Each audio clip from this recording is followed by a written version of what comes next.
Nosso Senhor Jesus Cristo está no Evangelho de João, capítulo 15, versículos de 1 a 8.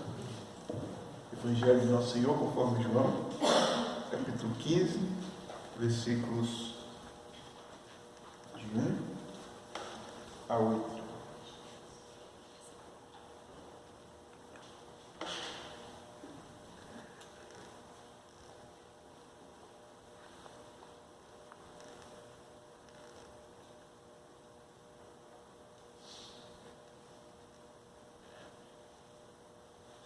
Disse Jesus: Eu sou a videira verdadeira e o meu Pai é o lavrador.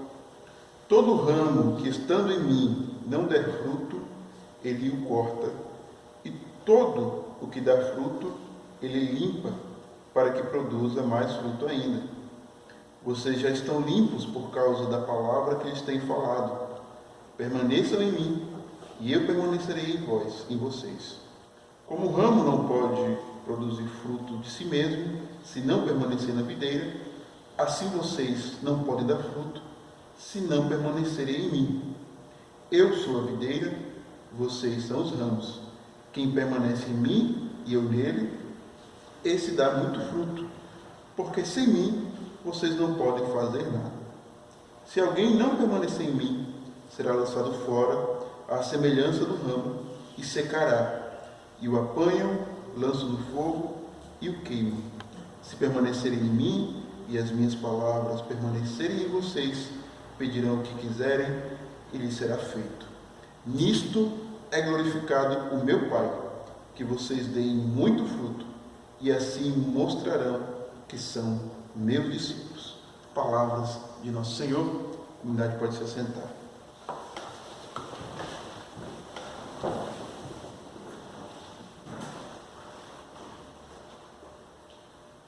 O Evangelho de João, que nós acabamos de ler, ele tem, digamos assim, alguns temas ou focos bem específicos, diferentes dos outros evangelhos, né? Mateus, Marcos e Lucas, que nós conhecemos como evangelhos sinóticos, porque tem uma estrutura narrativa muito parecida, tem um núcleo comum de narrativa muito parecida, e o tema principal desses evangelhos, apesar de cada um deles se destinar a uma comunidade diferente, tem uma linguagem diferente, mas os três, eles basicamente focam na questão do reino de Deus. O tema principal é o reino de Deus, ou em Mateus, o reino dos céus.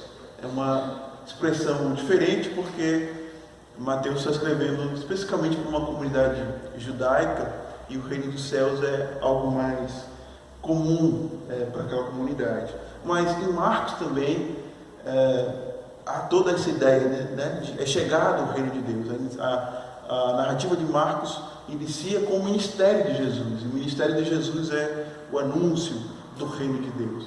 E Lucas também. Lucas foca na questão de que o reino de Deus é chegado e ele é um reino de libertação. E por isso em Lucas vai enfatizar tanto a citação lá de Jesus do livro de Isaías, né? De que aos pobres é anunciado o reino de Deus, de que aos presos é anunciado a libertação das suas prisões. É um reino que chega e que traz libertação para os mais oprimidos, né? Para as pessoas mais vulneráveis. Então o reino traz transformação. Cada um desses evangelhos focam nesse assunto e traz um núcleo narrativo muito parecido. João, porém, foi escrito muito depois desses evangelhos, provavelmente já no final do século I, década de 80, 90, ou seja, já quase 50 anos após a morte de Cristo. Para a gente ter uma ideia, os primeiros livros do Novo Testamento, que são as Epístolas Paulinas, foram escritas na década de 40. O Evangelho de João foi escrito já 40, 50 anos depois. E talvez por essa distância de tempo e também por ter já um outro contexto comunitário, né, ao qual João tem que lidar já com outras teses, outras ideias filosóficas oriundas da tradição grega, por exemplo, a estrutura narrativa de João não é tanto, por exemplo, linear, né? João não necessariamente segue uma linha dos fatos de nascimento, ministério, crucificação e ressurreição. João está preocupado mais com temas. Por isso que o primeiro milagre em João vai aparecer, o que não aparece em outros evangelhos. E por isso também que algumas narrativas nos evangelhos sinóticos são narrativas da Semana da Paixão, como por exemplo o episódio da unção de Jesus em Betânia, em que a mulher derrama perfume, preciosíssimo, caríssimo. Nos outros evangelhos aquele acontecimento se dá na Semana da Paixão, que antecede a Paixão. E Jesus inclusive dá um significado para aquilo. Em João isso está no início do evangelho, ou seja, ele não tem uma preocupação cronológica, é uma preocupação mais de tema. E qual é o tema principal do evangelho de João? Ou os temas principais? O principal é a identidade de Jesus e a relação de Jesus com seu Deus e Pai, e a partir da relação de Jesus com seu Deus e Pai, a relação de Jesus com o seu povo, a igreja, com aqueles que creem. Portanto, João está lidando com uma questão de natureza. Quem é Jesus em termos de natureza? E quem é Jesus em relação a Deus? E a partir dessa revelação de quem é Jesus em relação a Deus, o que isso implica na nossa vida de discipulado? Essa é a preocupação de João. E é por isso que a gente vai encontrar em João tantas vezes Jesus enfatizando a sua relação estreita de identidade com seu Deus e Pai. Quem vê a mim vê o Pai. É uma relação de estreiteza entre Jesus e Pai. Então o Evangelho de João faz questão de dizer isso. E lá no começo do Evangelho de João, como a gente lê, no princípio era o Verbo, ele estava com Deus, era a palavra, estava com Deus e a palavra era Deus. Ou seja, faz questão de enfatizar essa noção de Jesus como Deus. Ele era o próprio Deus e tudo foi feito por causa dele, por meio dele e também para ele. Portanto, Jesus é a própria revelação de Deus. Ele e o Pai são um. Essa é a mensagem de João. Jesus e o Pai são um. Não são a mesma pessoa, mas são um só Deus. Existe uma unidade tão grande entre Jesus e seu Pai que eles se tornam um só Deus. Ou seja, há uma comunhão tão grande de amor, e por isso amor é um tema que aparece constantemente no Evangelho de João, que o Pai e o Filho não são duas entidades, mas uma só coisa, coexistindo em duas pessoas que se amam, se entregam completamente, por isso constituem aquilo que nós vamos conhecer depois na tradição cristã como Santíssima Trindade, através da união com o Espírito Santo. Bom, então João está dizendo, Jesus e Deus são um. Ok, isso está estabelecido. E o que isso tem a ver com vocês, que são discípulos? O que isso tem a ver com nós, igreja hoje, também? E aí no capítulo 15, claro que essas perguntas vão ser respondidas de diferentes formas durante o Evangelho. Mas no capítulo 15 especificamente, que é o texto para nós hoje, Jesus fala dessa relação e de como ela nos impacta. E aí Jesus vai começar fazendo isso, primeiro fazendo uma denúncia ou uma exortação, uma mudança de rota, digamos assim.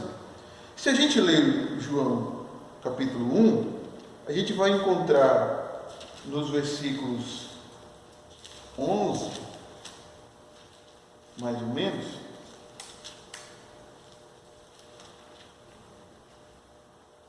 a partir do versículo 10, João já fazendo uma crítica, digamos assim, aos seus conterrâneos, ao seu próprio povo. A palavra estava no mundo, por meio dela Deus fez o mundo, mas o mundo não a conheceu.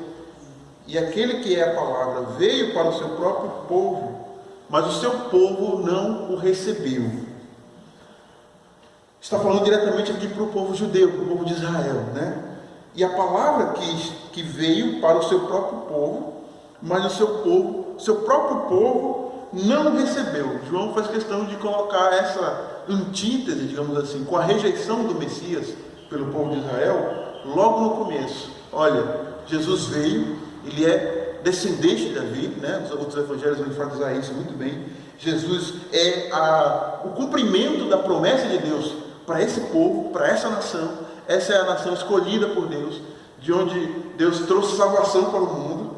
E Jesus, o próprio Deus, veio para esse povo, e esse povo, vendo Jesus, não o recebeu, não o reconheceu. Portanto, eles rejeitaram o Messias. Essa é a primeira crise, digamos assim, né, da relação de Jesus com o seu povo, com o povo de Israel, com o povo eleito. Ele se manifestou e foi rejeitado pelo seu povo, mas todos aqueles que creram nele, continua, né, o texto, ele lhe deu o poder de ser chamados filhos de Deus. Não naturalmente, porque não são parte do povo, mas eles foram adotados pelo próprio Pai como filhos de Deus. Bom, e o que isso tem a ver com o capítulo 15? A questão é que videira, Jesus vai dizer no capítulo 15, eu sou a videira verdadeira e meu pai é o lavrador. Videira é uma figura metafórica que aparece muitas vezes no Novo Testamento e se refere ao povo de Israel. Israel é a videira. Portanto, todo aquele que está vinculado à videira está dentro do plano de salvação, de redenção, está dentro do plano de eleição de Deus. E essa condição de Israel, digamos assim, lhe dava muito prestígio, muito orgulho, né? Imagine ser a nação eleita, a nação escolhida por Deus. E aqui Jesus contrasta, olha, não é Israel que é a videira, não é o povo étnico hebreu que é a videira. Eu sou a videira verdadeira. Pertencer a um povo não significa nada, não quer dizer nada. Ter nascido etnicamente pertencente a uma tradição, a um povo, não significa nada. Eu sou a videira verdadeira. Não é o nascer judeu ou israelita que o torna filho de Deus necessariamente. É o estar ligado à videira verdadeira. E a videira verdadeira de Jesus sou eu. E o meu pai é o lavrador. Portanto, os galhos que são fincados ou que são cortados, quem decide é o pai. Quem escolhe é o pai. Não é algo que se dá natural. Nascer dentro de uma tradição, nascer dentro de uma religião, não torna necessariamente filho de Deus vinculado à videira. É o pai. E todos os ramos que não dão frutos, ele corta. Mesmo que eles estejam fincados nele, mesmo que tenham nascido fincados nele. Se não dão frutos, eles são cortados nele. Bom, essa é uma metáfora, uma expressão que vai aparecer também, aí já vai ser outro autor, mas na carta aos Romanos, justamente o apóstolo Paulo. O apóstolo Paulo é um judeu, de uma tradição bastante piedosa, digamos assim, mas foi convertido, foi alcançado pela fé em Jesus Cristo. E o seu povo não creu no Messias. E o apóstolo Paulo, então, entra em crise, porque ele ama o seu povo, mas o seu povo não reconheceu o Messias. E, portanto, Paulo se pergunta, e agora? E aí, na carta aos Romanos, ele vai dedicar 3 capítulos para tentar lidar com essa crise que ele tem, que são os capítulos 9, 10 e 11. No capítulo 9, ele vai começar falando sobre a eleição, sobre a rejeição. No capítulo 10, ele vai dizer por que Israel foi rejeitado, justamente foi rejeitado porque não creu no Messias.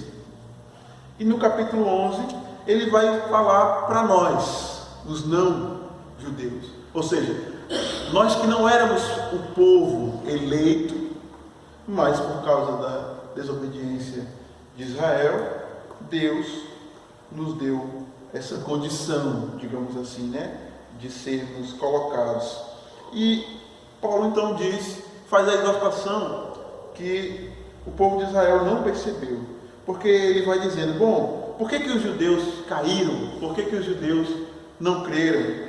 Porque eles tinham a lei, eles tinham os profetas, eles tinham os sinais, e por causa de todas as coisas grandes que Deus fez no meio do seu povo, eles se tornaram soberbos, orgulhosos, arrogantes, confiaram naquilo que construíram, naquilo que fizeram, naquilo que realizaram, confiaram nos sinais de Deus, e foram muitos os sinais, confiaram em tudo aquilo que eles haviam recebido, em tudo aquilo que é relatado ao longo de todas as Escrituras. E essa arrogância, essa jactância, é uma palavra que eu gosto, só quem cresceu lendo a Bíblia na versão Almeida conhece essa expressão. Jactância, foi essa jactância que fez com que Israel caísse, rejeitasse, porque confiaram mais nos seus dotes, digamos assim, da sua tradição, do que confiaram em Deus. E aí Paulo vai dizer, deixe-me só encontrar o versículo, a partir do versículo 16, né? Ele diz: pois se o primeiro pão assado depois da colheita é dedicado a Deus, isso quer dizer que todos os outros pães também são dedicados a eles. E se as raízes de uma árvore são oferecidas a Deus, os galhos também são dele. Alguns galhos, aqui não é videira, é oliveira, mas no princípio é o mesmo. Alguns galhos da oliveira cultivada foram quebrados. Esses são o povo de Israel. E um galho de oliveira brava, ou seja, que não é da mesma origem, é uma outra oliveira, que são os gentios, somos nós, e um galho de oliveira brava foi enxertado nela. Ou seja, os galhos naturais foram cortados e Deus enxertou o galho de uma oliveira que não é oliveira, é uma oliveira brava. Pois vocês, os não-judeus, são como aquela oliveira brava, e agora tomam parte na força e na riqueza espiritual de toda essa tradição, porque ela não é rejeitada. Portanto, aí vem a exortação, vocês não devem desprezar os galhos que foram quebrados.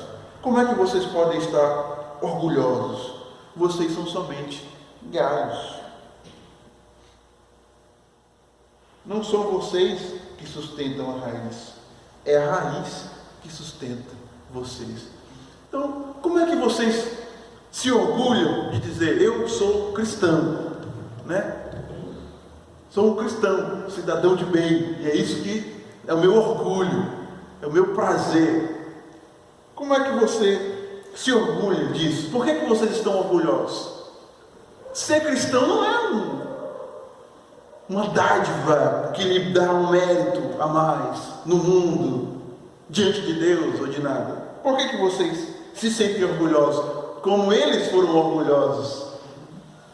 Ser cristão não é um título para você carregar no peito como uma bandeira, dizer, eu me orgulho de ser cristão. Por que vocês podem estar orgulhosos? Vocês são apenas um galho. Não é você, não são vocês que sustentam a raiz, não são vocês que sustentam a fé, não são vocês que vão defender a fé e mantê-la de pé, não são vocês.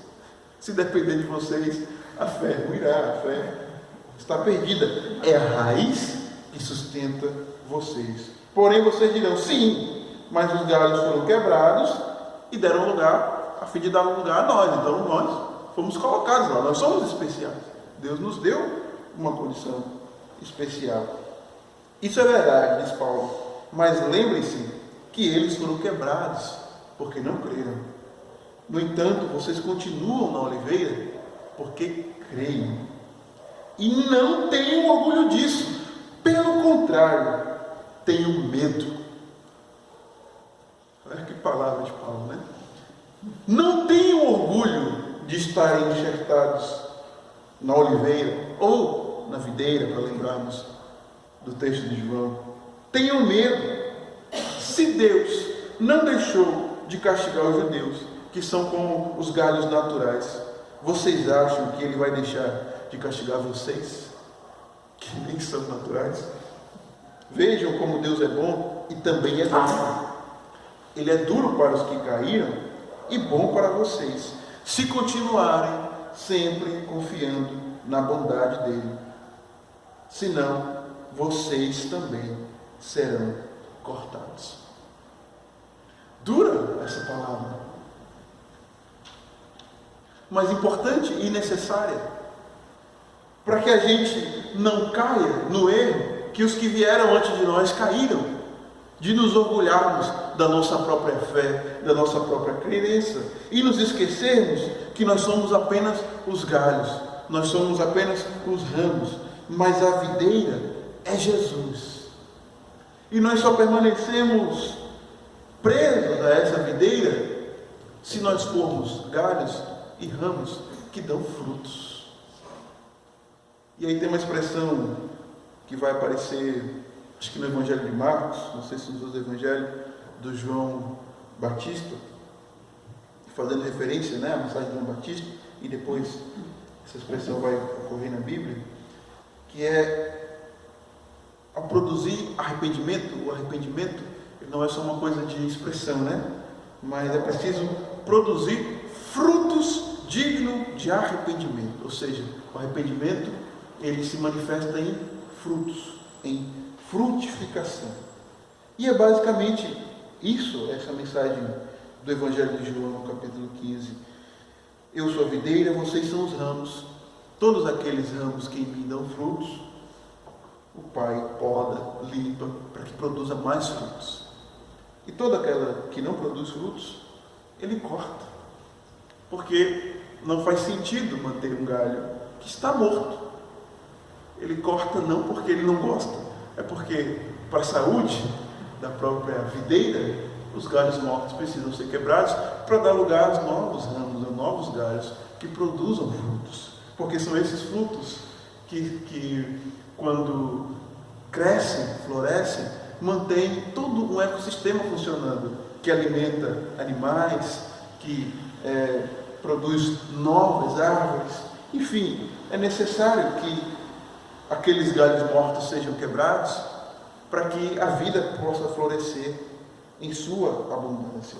Bom, mas se a gente lê uma mensagem exortativa de Paulo, que dá até um certo terror, que tipo de medo é esse que a gente tem de ser cortado?